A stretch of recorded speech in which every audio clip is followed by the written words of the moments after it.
Masuk kepada hikmah yang ketiga, yaitu perkataan kalam Ibnu Athaillah As-Sakandari, sawabiqul himami la tahriku aswa, menggebuknya tekad tidak akan mampu mendobrak benteng takdir Allah Subhanahu wa ta'ala. Maka cita-cita tetap tinggi dan juga usaha. Assalamualaikum warahmatullahi ta'ala wabarakatuh. Alhamdulillahilladzi hadana lihada wa ma kunna linahtadiya laula an hadanallah. Asyhadu an la ilaha illallah wahdahu la syarikalah. Kajian kitab hikam dalam hikmah yang sudah kita lewati adalah hikmah ke-1 dan juga hikmah yang kedua.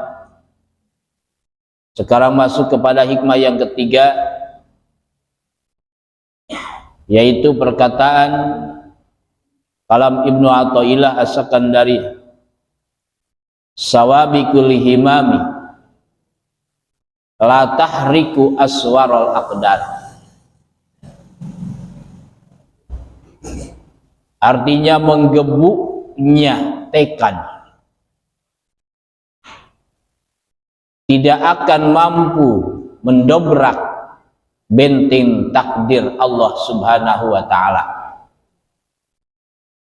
atau kuatnya cita-cita tidak bisa mendobrak takdir Allah Subhanahu wa ta'ala. Ini hikmah yang ketiga.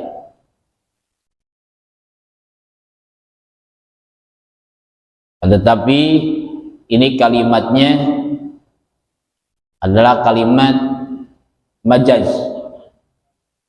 isti'arah,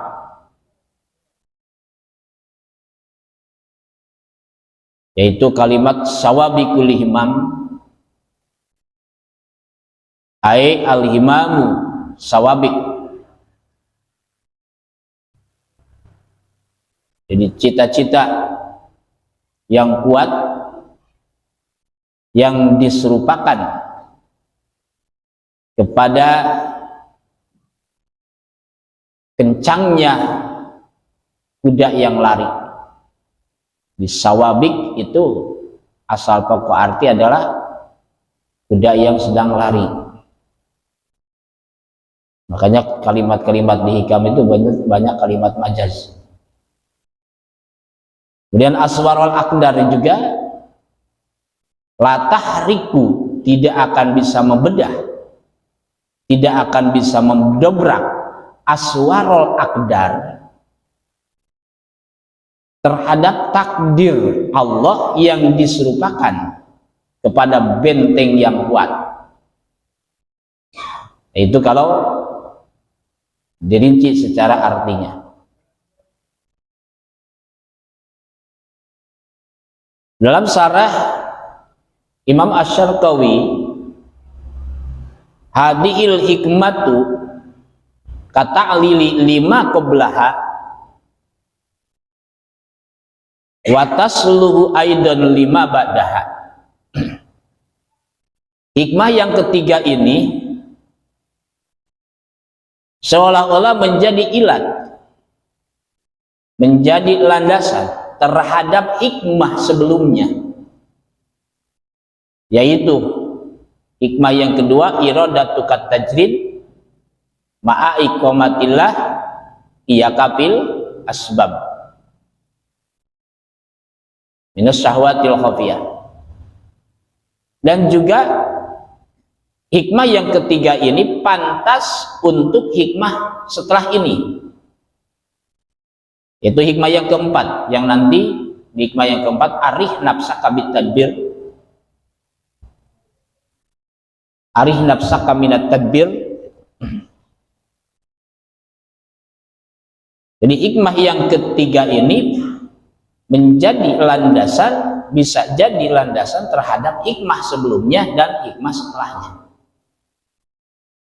Kenapa? Ka'annahu qala iradatuka ayyuhal murid hilafa ma aradahu maulaka la tajdi naf'an. Karena seolah-olah pengarang berkata, berharapnya engkau wahai murid menyelisihi sesuatu yang telah Allah kehendaki itu tidak akan bisa menemukan kemanfaatan. Kenapa? Li'annahu idza kanat sawabikul himami ay al-himamus sawabik ay syariah. Karena hal itu apabila kuatnya cita-cita atau cita-cita yang kuat, yaitu cepatnya efek atau pengaruh dalam sesuatu. Ai syari'atut taksiri fil asya. Bahkan wahia wan nafsillati tanfa'ilu anhal asya. Karena kuatnya jiwa yang mengerjakan sesuatu, wa takunu lil wali karama wa yuqalu fa'ala kada bihimmatihi ida wajahaha ilaihi paujida. Dan adanya pekerjaan itu apabila kepada wali maka akan jadi karomah. Bahkan dikatakan, diceritakan seorang wali mengerjakan sesuatu dengan cita-citanya, di mana ia bertawajuh dengan cita-citanya terhadap sesuatu, maka ditemukan oleh wali itu. Sedangkan wali ghairihi kasahiri wal aini ihana. Dan bagi selain wali seperti tukang sihir atau tukang tenung, tukang santet, itu adalah kehinaan atau ihana. Latang fa'ilu anhal asya'u illa bitakdirillahi ta'ala ay biidnihi subhanahu wa ta'ala. Itu semua tidak akan terbukti dengan sawabikul himam kecuali dengan takdir Allah subhanahu wa ta'ala. Ini nanti kita simpulkan. Kita baca dulu kitabnya dari syarahnya Imam Asy'arawi. Sedangkan pal himamu ghairus sawabi kahimmatuka ayyuhal murid la asaro laha mimbabi aula. Adapun cita-cita yang tidak kuat seperti cita-citamu wahai murid, kata Imam Asy'arawi, yang tidak ada efek atau pengaruh itu dari sebagian bab yang lebih utama. Fafi hada tabriduna fafi hada tabriduna ril irsi al musta'milati bi qalbihi hatta yuhayyala lahu anna zalika syai'a ta'u yadihi. Maka hikmah ini yang ketiga adalah untuk peredam api yang menggebu-gebu yang di dalam hatinya murid, sehingga hatinya dipenuhi dengan suatu angan-angan bagaikan mengikuti tangannya murid. Wa annahu yudrikuhu la muhalata. Dan hal itu tidak mustahil bagi si murid akan menemukan sesuatu itu. Hadirin jamaah yang sama-sama mengharap ridho Allah, maksudnya dalam hikmah yang ketiga ini, pengarang seolah-olah memberikan landasan terhadap hikmah yang pertama, yaitu jangan berpegang teguh mengandalkan pekerjaan. Yaitu dalam hikmah yang kedua, iradatukat tajrid ma'a iqamatullah ya kapil asbab dan seterusnya. Ini memperkuat supaya kita tidak berpegang teguh terhadap pekerjaan, terhadap kekuatan pekerjaan, tidak mengandalkan sehingga lupa kepada pekerjaan Allah. Karena sedahsyat-dahsyatnya amal atau pekerjaan yang disertai dengan cita-cita yang tinggi, itu tidak akan bisa merubah takdir Allah, yaitu penentuan Allah yang diibaratkan benteng yang kuat. Sebagaimana firman Allah Subhanahu wa taala, "Qul la yusibana illa ma kataballahu lana huwa maulana wa 'alallahi falyatawakkalul mu'minun."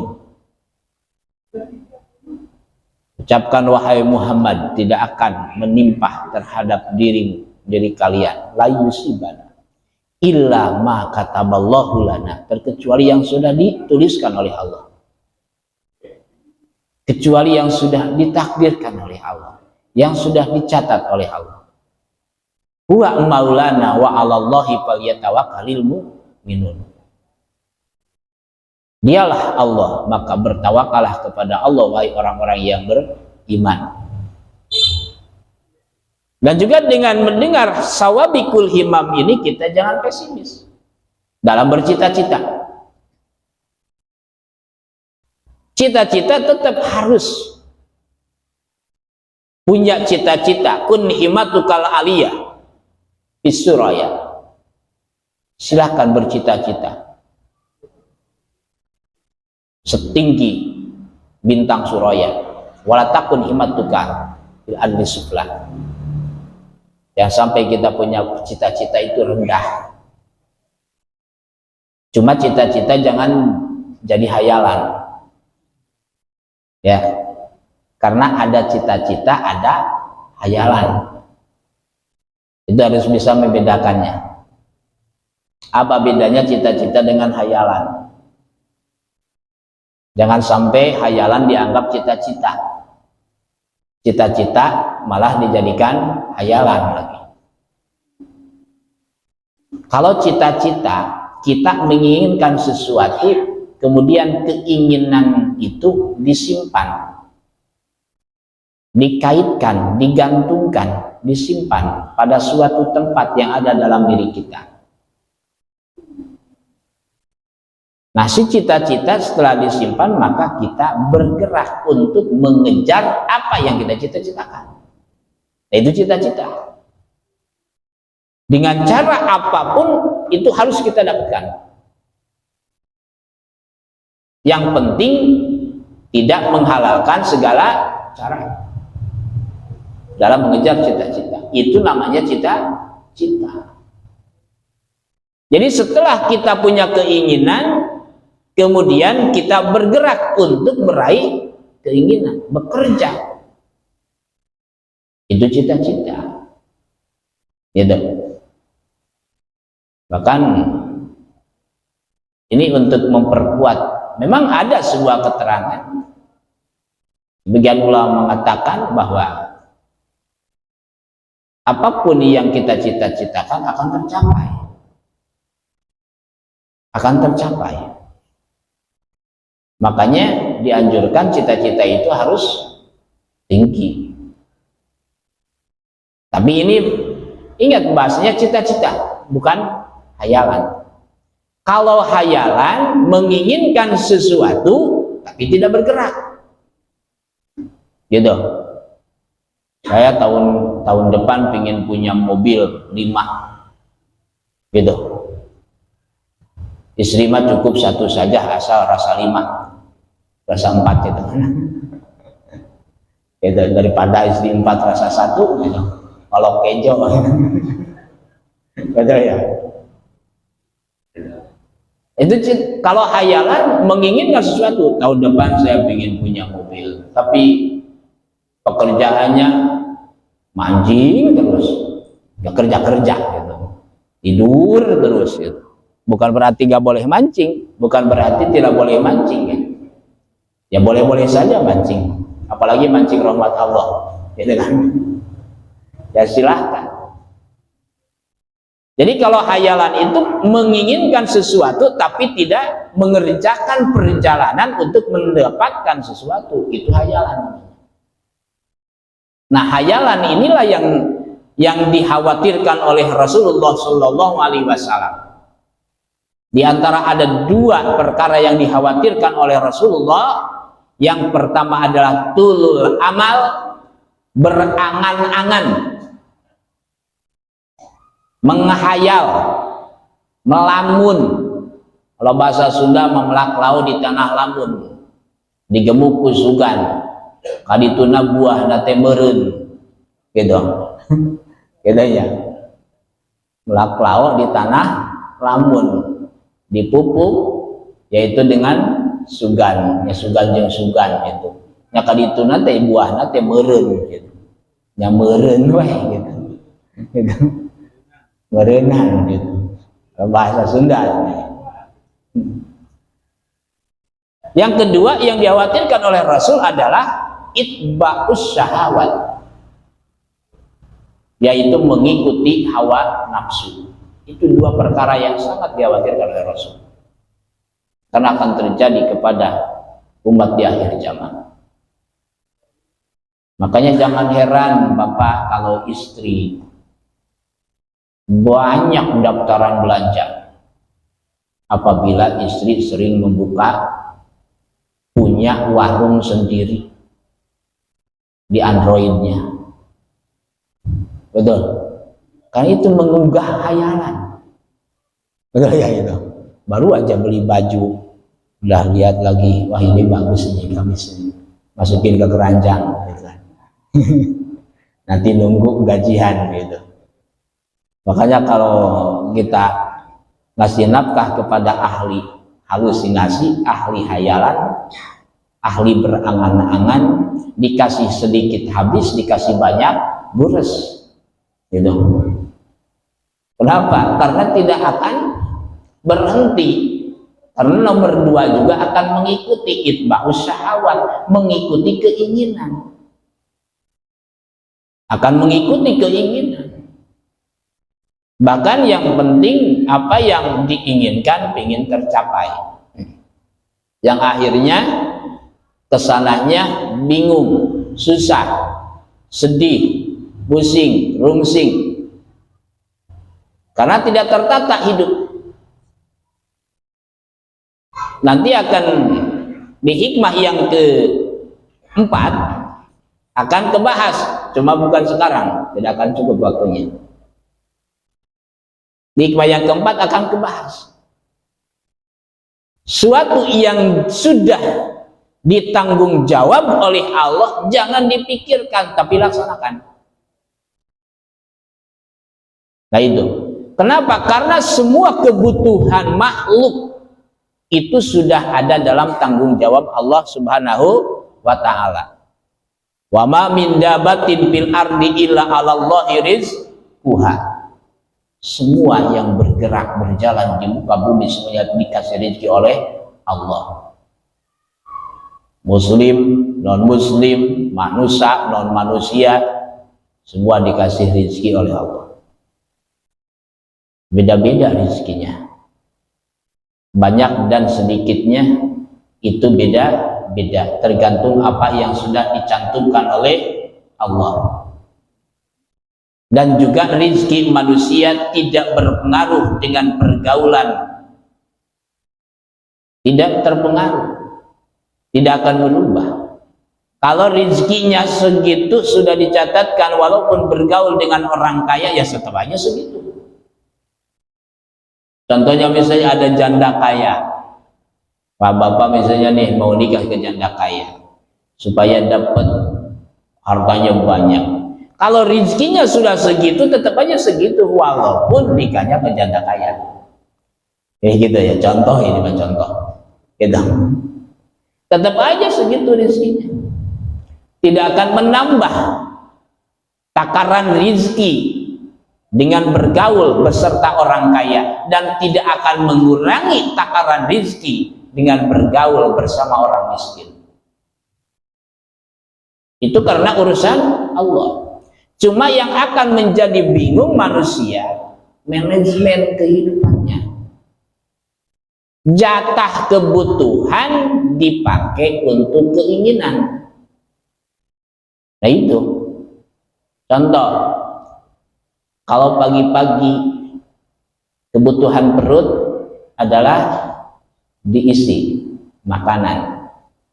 Makanan pokok biasanya nasi, betul. Sudah jadi makanan pokok Pak. Karena makan bubur 3 mangkok juga itu jam 10 bilangnya ke teman belum makan. Betul ya? Bubur 3 mangkok, bala-bala gorengan 10, lontong 5, bilangnya ke teman saya belum makan jam segini. Gitu kan. Kenapa? Karena belum makan nasi. Kadang-kadang seperti itu. Habis makan ada tukang bakso. Gitu, kayaknya enak beli bakso. Beli bakso, makan itu kebutuhan, makan nasi. Beli makan bakso itu adalah keinginan. Itu perbedaannya. Kebutuhan dahulukan dulu kebutuhan. Kalau kita datangnya milik, diaturnya syariatnya manajemen kita dan manajemen pabrik sebulan sekali gajiannya, maka yang sebulan sekali itu diatur untuk kebutuhan dulu, sisanya baru silahkan untuk keinginan. Sisanya ini untuk listrik berapa, untuk bayar cicilan berapa, gitu kan. Kemudian untuk keperluan kebutuhan anak dalam melaksanakan sebuah kewajiban seperti yang berkaitan dengan sekolahnya, itu kewajiban. Bayar SPP emang bagaimana hukumnya? Wajib menurut apa? Menurut syarat.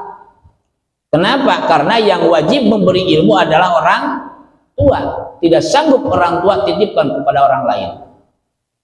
Kita memasukkan anak ke tempat pendidikan itu memindahkan kewajiban kita. Dan apapun yang diperlukan dalam pendidikannya berarti wajib kita membayarnya. Karena yang wajib memberikan ilmu adalah orang tua. Makanya saya tidak masuk akal kalau ada orang tua mestinya merusak buruk anaknya. Itu tidak masuk akal, karena kewajiban orang tua memberikan ilmu terhadap anak. Nah itu kewajiban itu ditakar. Habis berapa nih dari selesai gajian, berarti kewajiban untuk ini, untuk ini. Karena yang kita dapatkan itu bukan toh semuanya milik kita. Adalah ada rezeki anak, ada rezeki istri, cuma lewat tangan kita. Allah memberikan rezeki terhadap hambanya, ada yang lewat tangan kita, ada yang langsung ke tangan kita, ada yang lewat tetangga kita, gitu. Itu rezeki yang diberikan oleh Allah. Kalau langsung dari Allah kepada hambanya seperti siapa? Siti Maryam. Betul. Siti Maryam di mihrab, dilihat sama bapaknya, loh itu makanan dari mana? Dari surga. Itu langsung dari Allah. Tapi zaman sekarang pengen kayak gitu. Dulu banyak para ustadz yang kayak gitu, beli apel jin, baca nubuat, beli kunyit, baca nubuat, dan nubuatnya satu kali kunyitnya pengen jadi emas. Ya mendingan dekat emas aja itu bacanya, Mas Joko, Mas Dodo, itu jadi emas insya Allah. Itu banyak dulu itu yang stres itu, apel jin gitu. Apel jinnya harganya sekian, pingin apa? Pingin langsung datang duit. Tapi di rumah masih ada beras, sampai jungkir jumpali juga gak akan datang. Ya Siti Maryam itu kan kedasatannya ibunda Nabi Isa alaihissalam, puasanya seperti apa?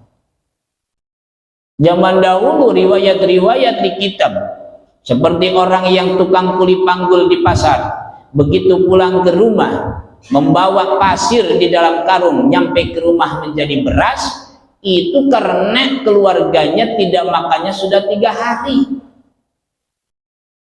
dan tidak terpengaruh masalah ibadahnya kepada Allah. Tidak makan 3 hari sekeluarga, ibadah tetap istiqomah kepada Allah. Dan si suaminya pulang dari pasar, dikarenakan khawatir istrinya bertanya atau anaknya di rumah, Pak, mana oleh-oleh hasil kerja, yang akhirnya di perjalanan ngambil pasir dimasukin ke karung. Begitu dibuka sama anak istrinya, ternyata jadi beras. Ya karena tidak makannya juga 3 hari 3 malam. Ini di rumah masih ada stok beras, di ATM masih ada tabungan, wirid pingin datang duit sekaligus, tidak akan kecuali nyupang. Betul? Kecuali nyupang. Kalau setingkat apapun tidak akan. Kalau seperti itu, kenapa Allah kasih seperti itu? Karena janji Allah di rezeki. Itu rezeki. Kebutuhan dahulukan. Gitu, kebutuhan didahulukan. Nah, sisa kebutuhan baru untuk keinginan. Yuk kita jalan-jalan, kita refreshing, gitu. Karena ini juga berguna untuk batin keluarga, misalnya seperti itu. Itu boleh. Tapi saya mah pingin dua-duanya. Pingin dua-duanya, Pak. Kebutuhan tercukupi, keinginan juga terlaksana. Mau seperti itu? Mau? Apa resepnya? Satu resepnya, takut sama Allah. Dalam surah Ar-Rahman, miliki 2 surga, baru dua-duanya dapat. Kebutuhan tercukupi, keinginan terlaksana. Maka miliki 2 surga, 1 surga dunia, 2 surga akhirat.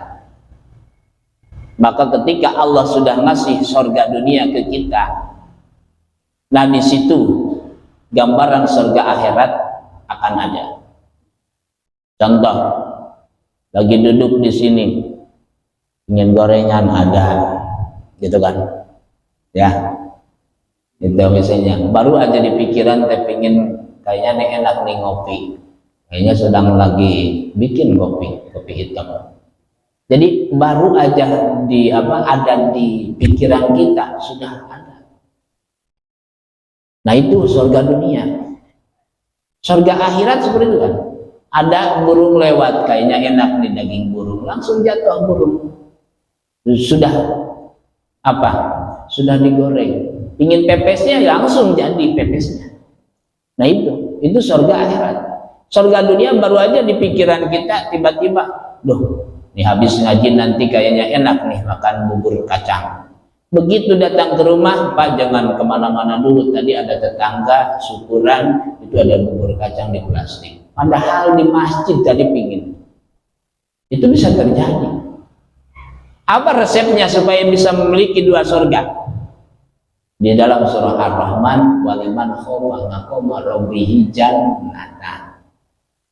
Takut kepada Allah. Bagi orang yang takut kepada Allah, Allah akan kasih 2 surga. Nah itu, 1 surga dunia, 2 surga akhirat. Kalau sudah dikasih 2 surga, maka kebutuhan tercukupi, keinginan terlaksana. Asal jangan neko-neko.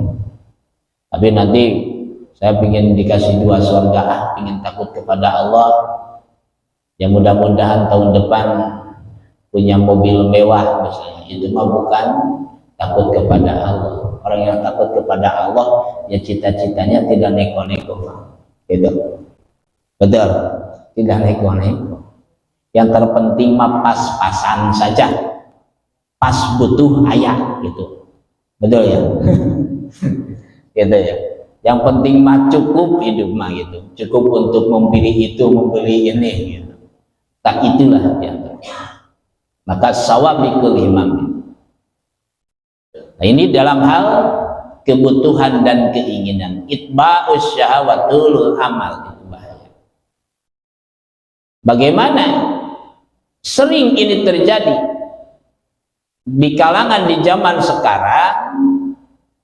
Tidak sedikit orang yang kadang-kadang baru saja tanggal 15 sudah bingung. Kenapa begitu gajian, jalan-jalan. Itu ini belum dihitung. Gajian 10 juta sebulan, tanggal 3 sudah habis. Listrik belum dibayar.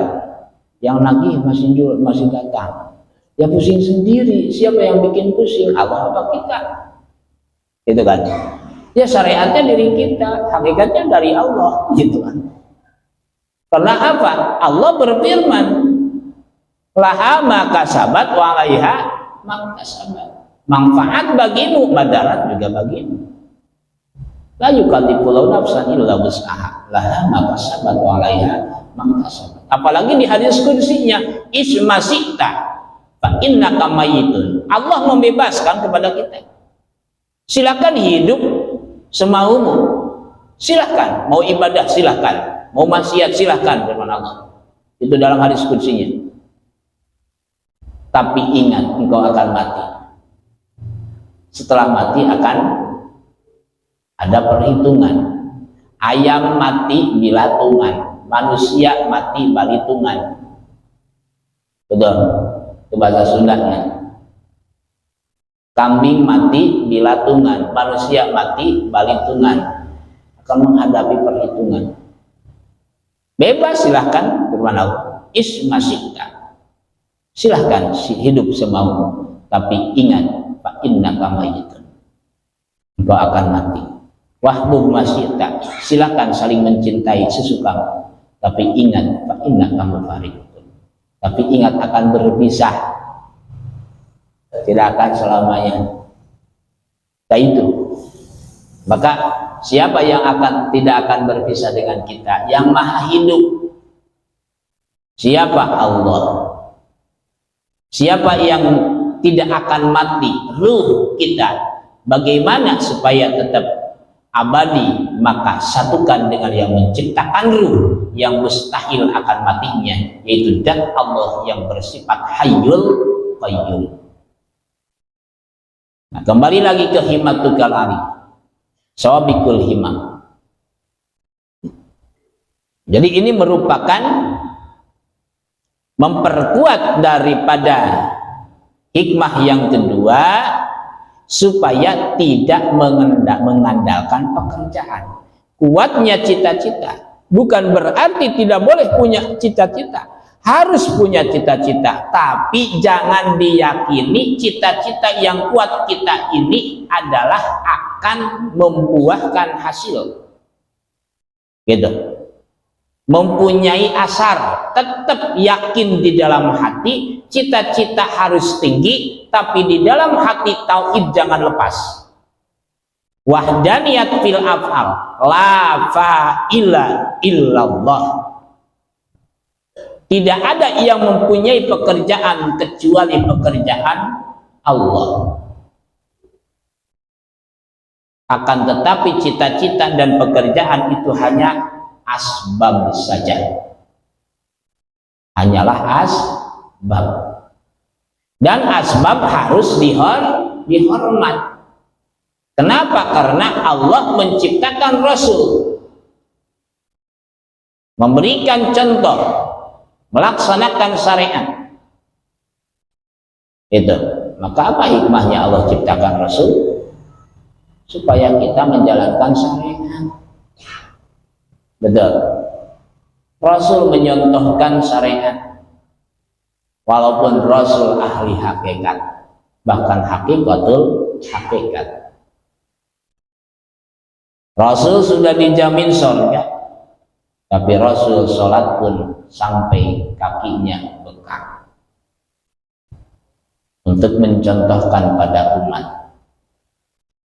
Rasul mampu meminta kepada Allah dan Allah akan kasih.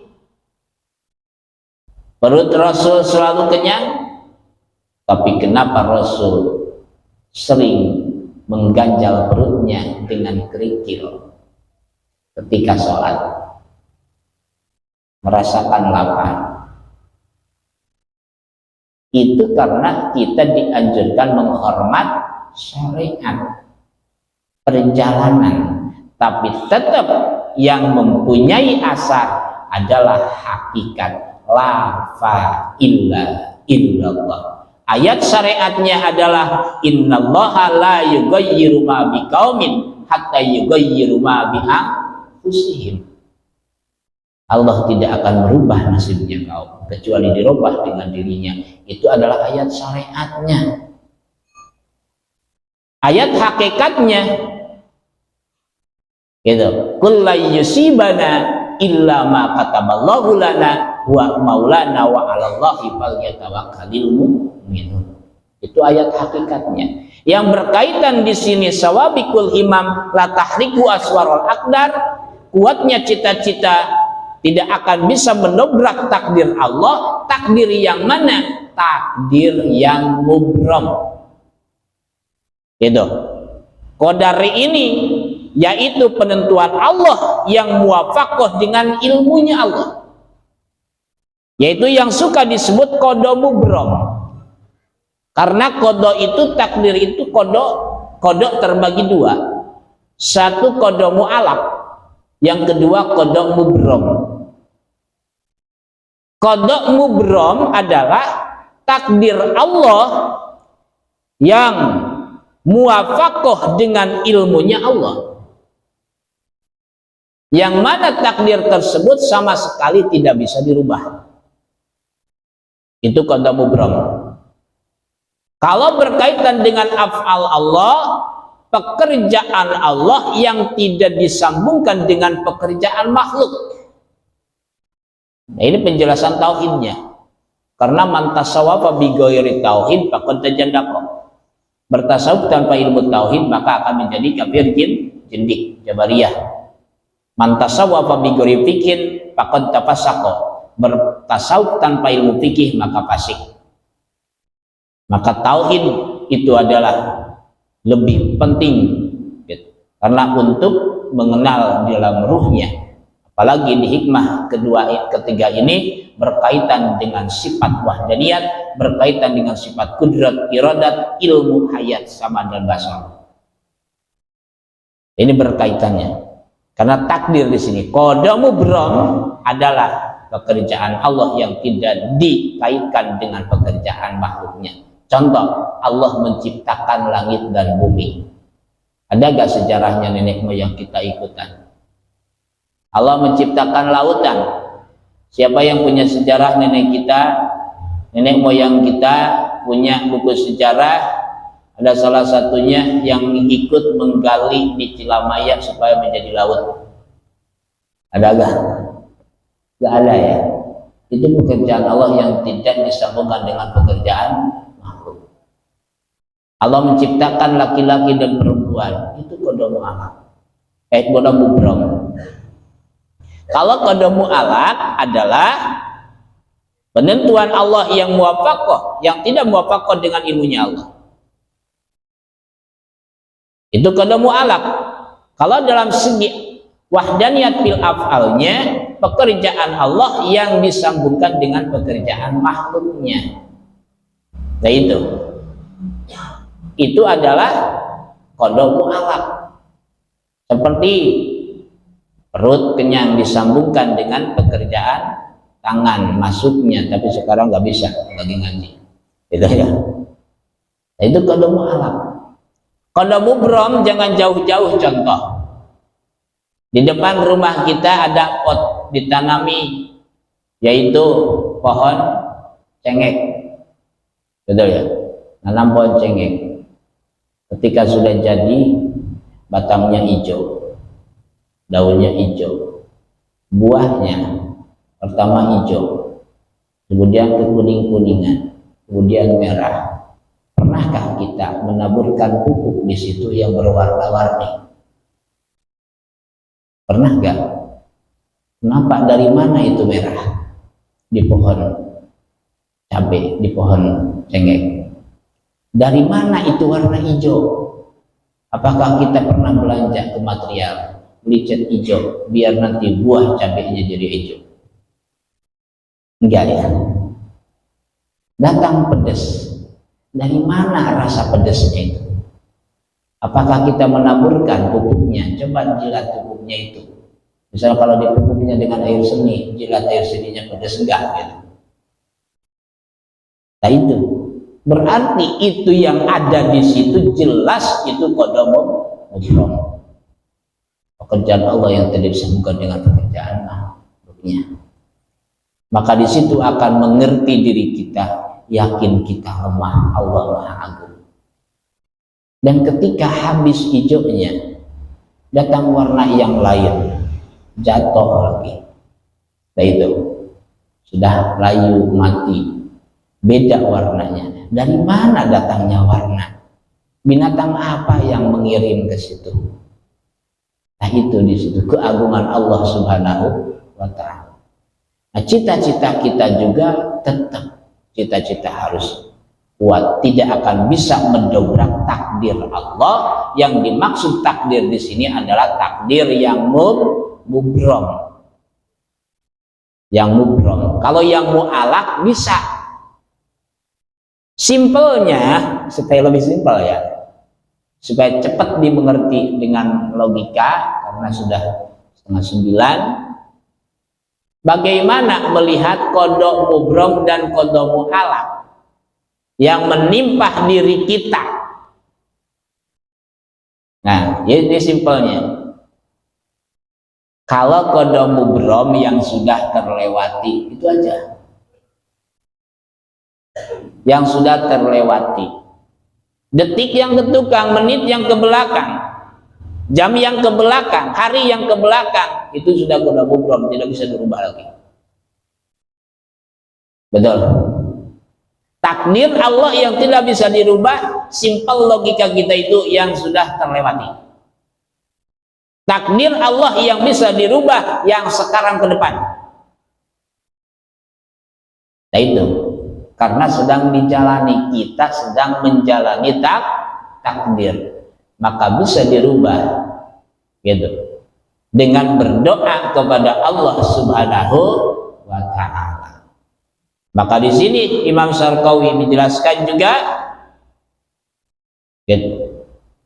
Sesungguhnya para nabi atau para wali dan yang lainnya, akan tetapi kesungguh-sungguhannya, bahkan mereka para wali, para nabi dan yang lainnya akan bersungguh-sungguh mendobrak takdir Allah, dan kesungguh-sungguhannya itu daripada para nabi, para wali nanti akan bisa meraih mendobraknya, ataupun dari mukmin soleh. Dan apabila berubah takdir tersebut, didobraknya dengan kesungguh-sungguhan memperjuangkan cita-citanya, maka disebut khawarikun lil adat atau amrun kharikun lil adat. Kalau khawarikun lil adat keluarnya dari para nabi, namanya mukjizat. Khawarikun lil adat yang keluarnya daripada para wali, itu namanya karomah. Kalau khawarikun lil adat yang keluar dari orang-orang yang beriman dan soleh kepada Allah, namanya ma'unah. Kalau khawarikun lil adat keluarnya dari mukmin fasik, mukminin tapi suka berdosa, maka namanya ihanah. Kalau khawarikun lil adat yang keluar dari selain orang yang beriman kepada Allah itu namanya istidraj. Itu amrun khariqun lil adat. Apa khawarikul lil adat? Khawarikul lil adat itu adalah sesuatu yang mendobrak adat, mendobrak kebiasaan. Adat itu terbagi dua, ada adat menurut lugat, menurut uruf, bisa dikatakan tabiat atau budaya. Itu adat menurut uruf. Adat secara istilah ittisalu indarattibatis sabab wal musabab, gitu. Jadi ada kaitan dan sambungannya antara sabab dan musabab, ma'asihati takhalufihi wa adami taksirihi. Itu definisi adat. Dan sah yaitu berseberangannya, dan juga sah untuk yaitu membekasnya. Contoh, adatnya api yaitu memberikan gosong, itu sah api memberikan gosong, dan juga sah tidak memberikan gosong. Bahkan bisa dibedah, adatnya api yang biasanya adatnya panas bisa membakar, tapi api jadi tidak bisa membakar. Seperti terjadi kepada Nabi Ibrahim, ketika dibakar Nabi Ibrahim tetap selamat, tidak gosong, maka namanya adalah mukjizat. Dalam yaitu yang paling simpelnya, makna khawarik adalah keajaiban yang ada pada diri makhluk Allah Subhanahu wa ta'ala. Itu keajaiban, keajaiban yang luar biasa, di luar biasa atau biasa di luar, itu ya, yang luar biasa, di luar kebiasaan. Biasanya api itu memberikan gosong, tapi tidak memberikan gosong luar biasa. Kalau yang tidak gosongnya adalah di para nabi, namanya mukjizat. Manusia tidak punya sayap, bisa terbang, itu berarti namanya khawarikul lil adat. Kalau di para nabi berarti mukjizat. Kalau para wali itu namanya karomah, gitu. Jadi kalau kita punya keajaiban, jangan ngaku karomah, seolah-olah berarti ngaku wali. Alhamdulillah saya diberikan karomah oleh Allah. Emangnya wali? Ya wali, wali apa? Wali murid. Wali murid gitu. Nah, itu ya. Jadi karomah di wali-wali Allah, kekasih-kekasih Allah. Kalau wali apa definisinya? Berbeda pendapat menurut ilmu tauhid, menurut ilmu tasawuf, menurut ilmu fikih. Definisi wali menurut ilmu fikih, man tawalla ta'atuhu, orang yang kontinu taatnya kepada Allah, tidak pernah putus ibadah kepada Allah walaupun sekejap mata, gitu. Kalau tahajudnya itu tidak putus tahajud, sekali saja tertinggal tahajud sakit, ya. Kalau kita kebalik kayaknya ya, kalau saya kebalik, kalau tahajud sakit, kurang tidur, alasannya kurang tidur itu. Padahal tetap saja wali juga pada kurang tidur itu, tetap saja tambah sehat. Nah, itu khawarikul lil adat. Wali terbang, makanya yang pernah ke Pamijahan ada lorong yang ke Mekah. Itu bukan berarti itu lorong langsung tembus ke Mekah. Makanya kenapa dikasih pagar besi? Makanya lorongnya itu dikasih pagar besi. Karena pernah ada yang masuk penasaran mau ke Mekah lewat situ, ya gak keluar lagi, entah kemana menyasar, diambil jin kayaknya itu. Nah itu. Jadi kalau para wali itu duduk di situ, gitu, duduk di tempat itu, kemudian begitu membuka mata nyampe di Mekah. Itu namanya karomah. Ya kalau kita duduk di situ, begitu dibuka mata masih di situ, gitu. Jadi tukang bakso, gitu. Tapi bagaimana kok bisa seperti itu? Karena bumi melayani. Contoh yang terjadi dalam sejarah karomahnya yaitu Sultan Maulana Hasanuddin Banten. Ketika beliau mau ke Cirebon kunjungan ke ayahandanya, beliau lewat darat. Lewat darat ketahuan di perjalanan sama orang lain. Kalau disapa tidak menyapa ya kacau, nantinya kan budi pekertinya akan berkurang. Daripada repot, ya sudah, beliau berjalan tapi secara sembunyi-sembunyi, tapi tetap ketahuan. Akhirnya ngambil perjalanan laut, berjalan di atas air, lewat Cilamaya, Pakis Jaya itu kan, naik Cirebon itu kan, Cilamaya Cirebon, lewat jalur air, ya ternyata ketemu juga sama nelayan, ketahuan juga. Ya para wali gak mau ketemu. Kelihatan karomah itu gak mau. Kenapa? Bahaya bagi orang awam, bisa dikultuskan. Makanya orang-orang sakti di zaman sekarang jarang menampakkan diri. Jangankan orang sakti, ada orang sakit perut dikasih air putih, dikasih air bening, kemudian sembuh, udah banyak tamu ke rumah. Itu baru gak sampai cahaya tante. Apalagi bisa terbang. Makanya bukan berarti zaman sekarang tidak ada kesaktian, apalagi di Indonesia masih banyak, cuma tidak akan bisa. Dan juga kita ngapain nyari-nyari seperti itu, cari sumbernya. Siapa kesaktian itu? Dari siapa? Dari Allah. Cari Allah, itu aja, nanti juga akan ketemu dengan mereka. Kalau kita mencari para wali ya sulit ketemunya, wali yang masih hidup.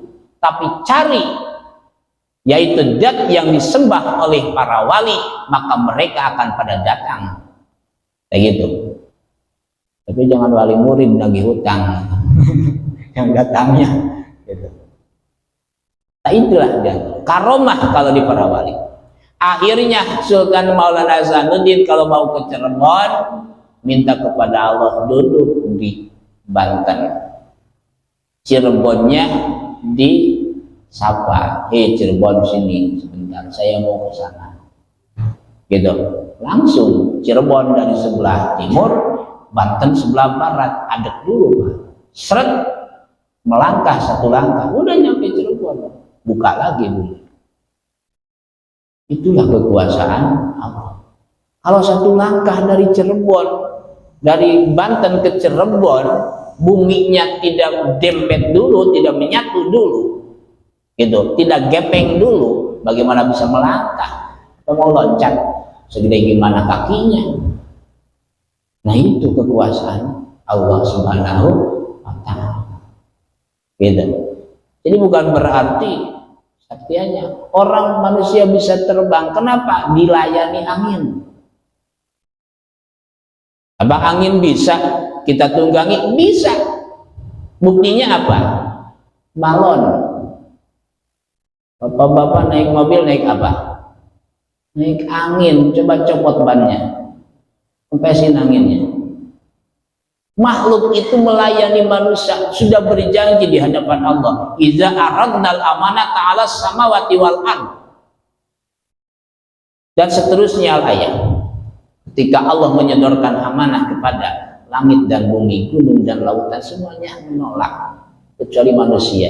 Hambau berarti manusia yang megang amanah dari Allah. Ketika amanah dikasihkan kepada manusia, seluruh makhluk yang lain berjanji di hadapan Allah, ya Allah, kata langit, saya ridho menaungi mereka yang benar-benar bisa memegang amanah darimu. Kata bumi, saya ridho walaupun dijadikan apapun, mau dijadikan genteng, dijadikan bata, mau dicangkul, mau dibakar, saya ridho, kata tanah, asal dengan manusia yang bisa megang amanah. Itu makanan, saya ridho dikunyah beberapa kali, dimasukkan ke perut, ridho, kata nasi, asal dengan orang yang benar-benar bisa, yaitu memegang amanah kepada Allah. Tapi kenapa kok nasi bisa masuk pada perut orang yang maksiat kepada Allah terpaksa? Kalau nggak percaya tanya nasinya. Kalau bisa mau bicara, bisa gitu kita bicara sama nasi? Bisa, bisa Pak, asal dibelajar. gitu. Kita nggak ngerti bahasa nasi karena tidak belajar. Tapi kalau mau belajar ngapain? Yang ada aja belajar hikam. Betul. Repot-repot belajar nasi. Gitu kan. Jangankan bahasa nasi, bahasa Jerman bisa apa enggak, Pak? Enggak, itu manusia, sama-sama manusia, beda bahasa, gak ngerti kita. Apalagi beda jenis. Tapi kalau kita belajar, sering adaptasi, bisa ngerti. Nah itulah diantaranya. Ahli burung kan, yang suka burung itu ngerti kalau burung sudah bicara, wah ini ingin apa nih burung nih? Kayaknya kurang air nih. Kayak gitu. Terus bisa ngerti karena sering adaptasi. Tapi itu bukan karomah, bukan karomah, karena sering gitu. Jadi keajaiban yang luar biasa yang terjadi pada para wali namanya karomah.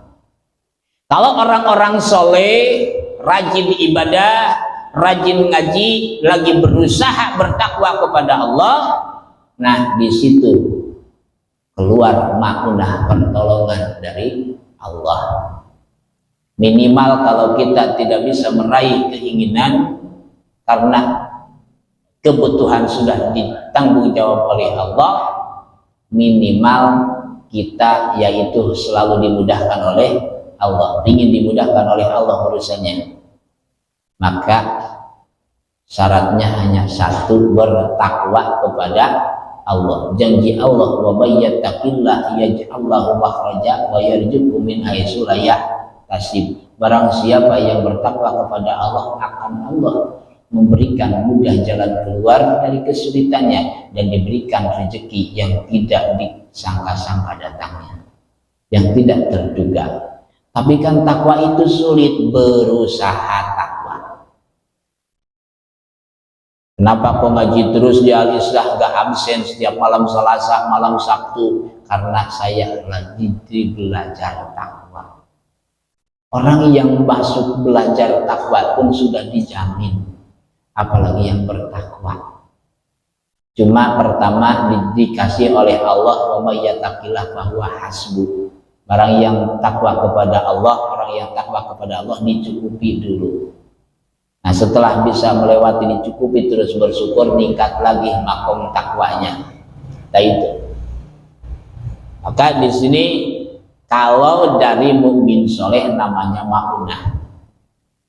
Misalnya kau bisa melihat sesuatu yang tidak layak, tapi jangan dikatakan, jangan ada yang mengatakan orang itu bisa melihat gaib. Oh, ada nggak manusia yang bisa melihat gaib? Ada nggak? Menurut saya nggak ada. Nggak ada manusia yang bisa melihat alam gaib. Kenapa nggak bisa? Namanya juga gaib, Pak. Kalau melihat bangsa jin ada. Kalau jin kelihatan sama manusia berarti jinnya sudah tidak gaib di hadapan orang itu. Artinya goib itu samar. Barang samar kalau sudah kelihatan berarti sudah tidak goib. Gitu. Ibarat gini, kadang-kadang ya bahasa itu kadang-kadang suka kecoh kita itu. Mohon maaf ya Pak, jangan diomongin ke siapa-siapa, ini rahasia kayak ini rahasia gitu. Si fulan gini. Oh gitu ya. Berarti sudah, kalau sudah diomongin sama teman itu sudah bukan rahasia. Betul ya? Sama temennya lagi ngomong lagi, ini rahasia. Akhirnya nyebar rahasia dan rahasia. Ya akhirnya tidak akan jadi rahasia. Yang namanya rahasia itu tidak bisa diketahui orang lain, cukup kita sendiri. Nah, barang gaib yang namanya gaib itu bahasa Arab, artinya samar, tidak kelihatan. Kalau jin sudah kelihatan sama manusia, berarti jinnya sudah tidak gaib bagi manusia, bagi orang itu. Jadi tidak ada yang bisa melihat alam gaib gitu. Jadi alam gaibnya sudah dohir, tak gitu. Itu maksudnya gitu. Sedikit bercanda asal otak gitu ya. Nah, orang mukmin soleh apabila terjadi dari dirinya ada hal yang luar biasa namanya maunah, artinya pertolongan dari Allah Subhanahu wa taala. Kalau mukmin fasik Mukmin fasik itu orang yang beriman kepada Allah, beragama Islam, tapi suka melakukan maksiat. Definisi fasik yaitu, satu definisinya orang yang melakukan dosa besar, maka status fasik. Atau tidak melakukan dosa besar secara ilmu fikih, hanya terbiasa melakukan dosa kecil, gitu. Selalu melakukan dosa kecil. Seperti apa dosa kecil? Misalnya melihat, maka kita melihat perempuan cantik-cantik sembarangan dengan syahwat. Kalau tidak dengan syahwat, tidak. Dengan syahwat, gitu. Jadi melihat itu dosa kecil, itu bisa luntur dengan air wudhu, gitu. Tapi setiap hari dibiasakan, itu jadi terjadinya fasik. Apabila terjadi sesuatu yang aneh di dalam diri kita, yaitu yang disebut khawarikun lil adat, baik dengan perjalanan wirid ataupun perjalanan tirakat, tapi tetap dosa fasiknya, dosa kecilnya tidak berhenti, maka itu namanya ihanah, dihinakan oleh Allah Subhanahu wa ta'ala. Nah, itu namanya adalah ihanah, dihinakan oleh Allah. Gitu. Beda. Kalau istidraj adalah bagi non muslim. Banyak nggak non muslim yang sakti? Banyak. Makanya hati-hati, banyak itu. Coba lulus ya, tahun 2005-2006 menghadapi orang-orang itu, makanya terinspirasi pikiran itu, kok orang-orang yang non muslim itu ada yang bisa terbang, ada yang bisa main api, ada yang bisa masuk ke dalam bumi, ada yang jadi batara karang, ada yang jadi jelot dan lain sebagainya. Masa umat Islam gak bisa? Al-Islamu ya'lu wa la yu'la alaih. Islam itu lebih tinggi. Inna dina indallahil Islam. Sesungguhnya agama yang dicintai oleh Allah adalah agama Islam. Masa Islam tidak bisa? Nah, di situ terinspirasi. Itu seperti apa? Mereka pun kesaktiannya banyak, tapi kita jangan tunduk. Kenapa? Karena itu adalah istidraj dari Allah. Mereka nilainya istidraj. Makanya ketika bukso dan lain sebagainya, apa berata jadi batara karang, yang keder kiai nyari batara karang, keder Pak. Itu dulu banyak itu. Ada kiai, ada ustaz nyari batara karang, langsung tanya, mohon maaf Pak, tahu gak batara karang itu diciptakan dari apa? Gak tahu. Batara karang itu adalah orang Hindu yang tapah ribuan tahun mengecil. Bapak Islam apa bukan? Ya Islam. Bahkan punya masyarakat ya itu. Iya. Itu buat apa? Tahu gak fungsinya? Tahu untuk apa? Nyolong uang. Berarti yang mau jadi penjahat itu kan. Itu kok umat Islam malah nyari-nyari mistik seperti itu. Nah itu kan walaupun ada keajaiban, itu istidraj dari Allah. Makanya khawarikun lil adat ini yang membedah adat, yang kejadian luar biasa yang timbul dari manusia, dari makhluk Allah. Kalau para nabi sudah pada tidak ada mujizat karena nabi terakhir Nabi Muhammad SAW. Dari para wali, mukmin soleh, kita bisa datang khawarik di dalam diri kita, bisa. Dan bagaimana hukumnya? Khawarikun lil adat yang keluar dari tubuh kita, dari tubuh orang biasa, maka kalau soleh berarti jadi makmunan. Kalau soleh, caranya untuk mengambil khawarikun lil adat harus dijaga yang tiga: fi'il, fa'il, dan maf'ul. Satu, orang yang mengerjakan pekerjaannya. Yang kedua, yang mengerjakannya. Yang ketiga, tujuannya. Itu harus bagus semuanya. Buruk salah satunya, haram hukumnya dalam ilmu tauhid. Satu, pekerjaannya. Apa yang dikerjakannya? Bacaannya apa? Doa.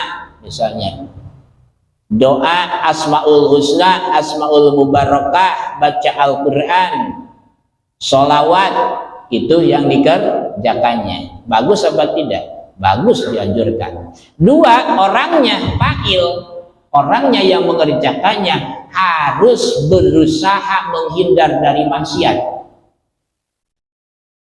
berusaha menghindar dari maksiat. Maka para ulama-ulama ahli hikmah suka menyuruh puasa. Itu berpuasa itu kadang-kadang salah menafsirkan untuk membeli ilmu. Berpuasa itu untuk membersihkan diri. Cuma kenapa puasanya ada batasan? Ada yang 3 hari, 4 hari, ada yang 7 hari, ada 40 hari. Itu mah pengalaman ulama. Apalagi daerah Banten, kalau gurunya, kata gurunya, kamu itu puasa 10 hari, baru 2 hari disuruh buka. Udah buka, udah lulus. Nah, seperti itu. Karena itu hanya menguji untuk membersihkan diri berpuasanya. Karena syarat yang kedua, fa'il itu harus berusaha menghindar dari maksiat. Yang ketiga, tujuannya. Tujuannya untuk apa? Tujuannya adalah untuk memperkuat ibadah kepada Allah Subhanahu wa taala, baik ibadah makhluk ataupun ghair makhluk. Tapi kan bacaannya untuk menarik rizki, tujuannya rizki supaya kita sholat tidak mikirin hutang, misalnya. Bagus itu diantaranya.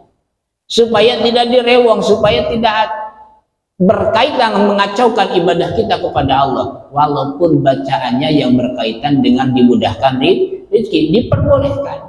Yang tidak boleh adalah apabila yaitu yang dibacanya, yang dikerjakannya berbentuk sihir.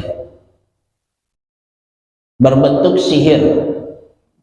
Bentuk sihir itu dalam ilmu tauhid, diantaranya garis besarnya ada 10 bagian sihir.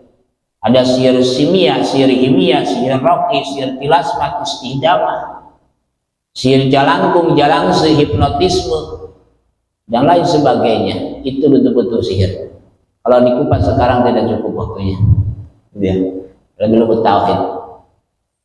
Seperti contoh menggunakan ekor burung perkutut yang merah atau apa, kadal, itu kan ekor kadal yang nyangka. Itu termasuk sihir simia. Ada juga sihir himia, ada juga sihir roki, sihir hindi seperti santet, seperti tenung. Itu adalah golongan daripada sihir. Kalau yang di muhitnya sihir, walaupun orangnya ahli ibadah dan tujuannya bagus, tetap saja haram hukumnya. Jadi jangan sampai terkecoh di zaman sekarang sudah mulai pada keluar tauhid-tauhid alam. Jadi ilmu hitam apabila dipakai tujuannya baik akan menjadi baik. Kata siapa? Itu tauhidnya tauhid siapa? Di tauhid Ahlussunnah wal Jamaah tidak seperti itu. Yang 3 harus bersih semua. Yang paling banyak di kalangan orang yang lemah tauhid Ahlussunnah wal Jamaahnya mengobati sihir kepada tukang sihir. Terkena santet datang ke dukun, yang penting sembuh, tapi iman rusak. Itu mengobati sihir dengan sihir namanya sihir nasro, sama hukumnya haram, sama hukumnya adalah haram. Itu sihir yang paling banyak juga selain santet. Kalau di Pulau Jawa makan santetnya angker-angker. Kalau di seberang kelihatannya angker-angker, tapi belum angker. Itu. Jadi kalau orang disantet keluar paku, keluar silet, keluar beling, kelihatannya angker. Itu sihir ecek-ecek ya gitu.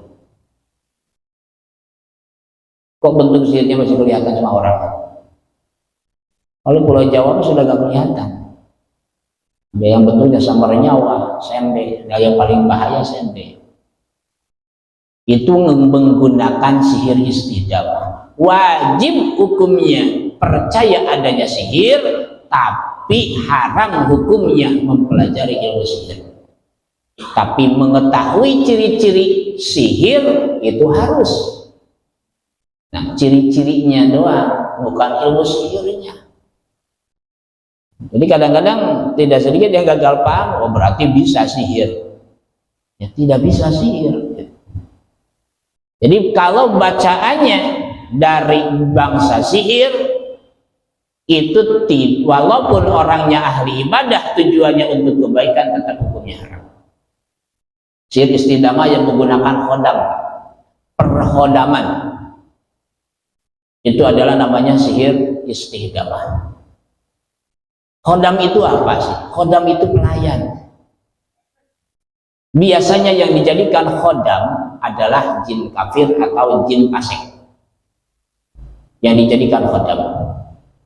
Kecuali khodam yang asli yang diutus oleh Allah untuk mendampingi karena sudah terbiasa berzikir kepada Allah sehingga Allah menurunkan malaikat untuk melayaninya. Nah, itu khodam yang asli. Bawaannya yaitu nyuruh ibadah. Itu bawaannya. Tapi kalau misalnya khodamnya kita ada yang ngasih amalan, kemudian ada di pinggir kita datang dan lain sebagainya, ngasih nasihat dan lain sebagainya, itu jangan-jangan bangsa jin. Apalagi kalau kita yang diatur sama khodam itu sudah jelas kebalik.